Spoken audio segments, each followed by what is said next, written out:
Warzone is a bit of a bitch to create content for, not gonna lie.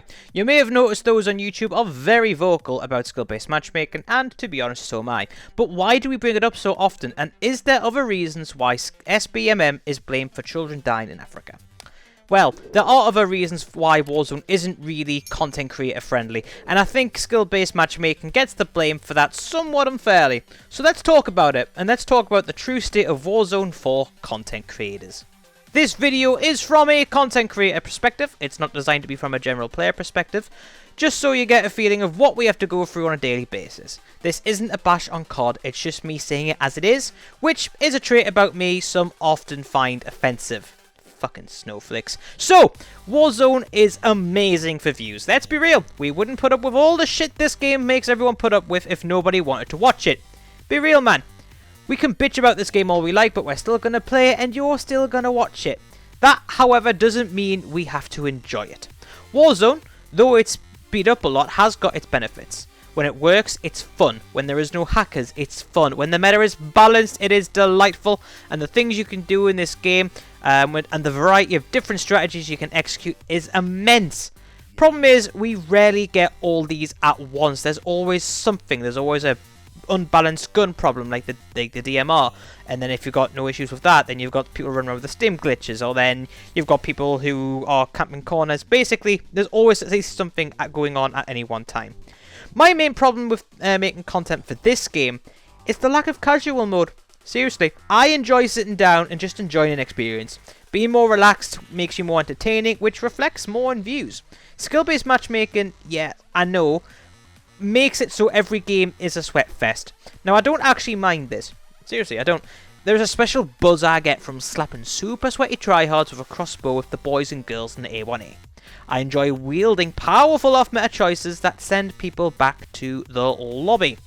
However, to play in this state, you need to have peak mental performance. You need to psych yourself up for it, and you've got to have the ultimate focus and be prepared for the mental battering that you're going to take before you get a reward for it. For that to work, you need everything to be going well for you outside the game. You've got to have good energy to play Warzone. I found more often than not, if you're having a bad day, you have a bad session on Warzone. Now, when you consider that 37% of people actively hate their jobs, this means people are in a state of bad energy when playing the game if they've worked that day. Now, people in that bracket do include content creators as well. Not myself, I don't mind my job personally, but, you know, it does affect people. We content creators don't want to be sweating 24/7. We just want to chill and play some Call of Duty, just like the rest of you. We don't want to be mentally wired for an entire 8 hours just to compete with the lobbies and other content creators. Often, like the average gamer, we just want to chill, have fun, and emphasize on that, have fun. Most content creators' idea of having fun is in being creative, being different and trying new things. Unfortunately, we can't really do that past the third round of Warzone, because after that, you need to be either using the most meta weapon of the day, or camp a building in the middle of the zone for 20 minutes, which may be fun to some people, but it's not fun for us. We can enjoy playing with stupid shit like the Crossbow, ABR, your mum, but we can't because we simply can't compete otherwise without being forced to reverse boost or take a few L's before skill-based matchmaking readjusts you. Let's take Rocket League. Even in ranked mode, it's short games where it's immensely fun whether you win, lose or draw. Even when you lose, more often than not, you think, that was a damn good game. If you get hammered, you only have to deal with that for 5 minutes, then boom, into the next one. Warzone is a weird game where it can often be more fun to watch than it is to play. Not always, but often. Now, content creators like finishing their vids with a win.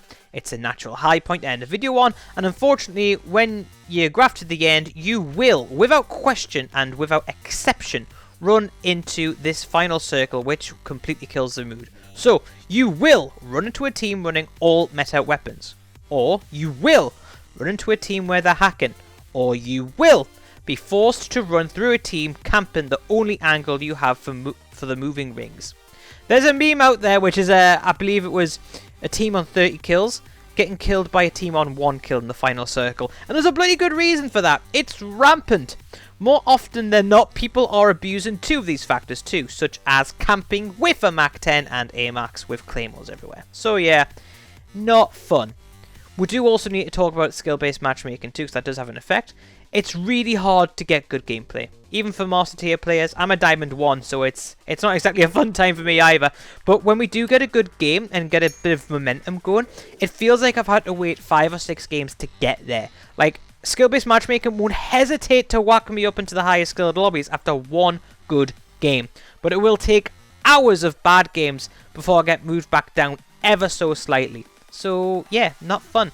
Like I said, it's a game where you need to be at the pinnacle of mental performance and health to be consistently good at the game.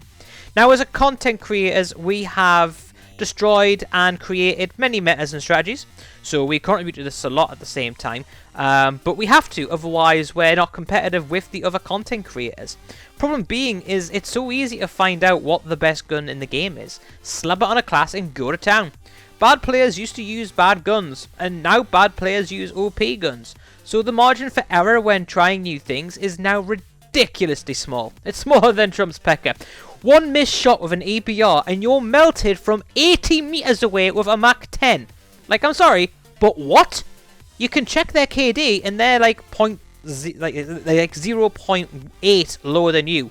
These would be the kids that take an LMG to a short-range fight against an MP5. These kids need sending to the gulag, but now they're pinging me with the same shit every day. There is no room for creativity, which means little to no experimentation without dropping a full day into the game just to get 5 mins of maybe useful footage for something off-meta like a Modern Warfare AUG or an M4A19mm. Sometimes you can get that gameplay straight off the bat, but often you want to accompany it with some more gameplay, and that can be a little bit harder to get. Basically, it's not uncommon to get the gameplay you want straight off the bat, but more often than not, you are going to be playing for at least 3 or 4 hours before you get anything even useful. All of these are just the little things that on their own aren't a big deal. But put them all together and it results in Warzone being a very saturated game where it takes more time than it's worth to create a video on something. Remember, most of us are on a daily or bi-daily upload schedule, which means we don't really have time to drop 8 hours on a game to get about 15 minutes of montage footage. This is why you are seeing a lot of people post multiplayer with their commentaries or Plunder. You only really see Warzone footage on gameplay videos or guides with specific examples. With the exception of me, I try to avoid using Plunder where possible, and there's a reason for that. So let's just get into the rest of it. This puts stress on us. We need to get the footage so I can make a video at... Yeah, so let's just go like this. We need to make the footage so I can make a video at this time to render, upload, and release on this slot of the schedule. Right, I'm making an off-weapon video, so I either need to go into Plunder, which will decrease my average watch time, or do Warzone, where I could be playing all day before getting all the footage I need to maintain the standards my audience expects and deserves. And then what happens? You are no longer at your mental peak, and your recording time just got a whole lot longer. I'm Shadow's Rain, you're awesome, peace.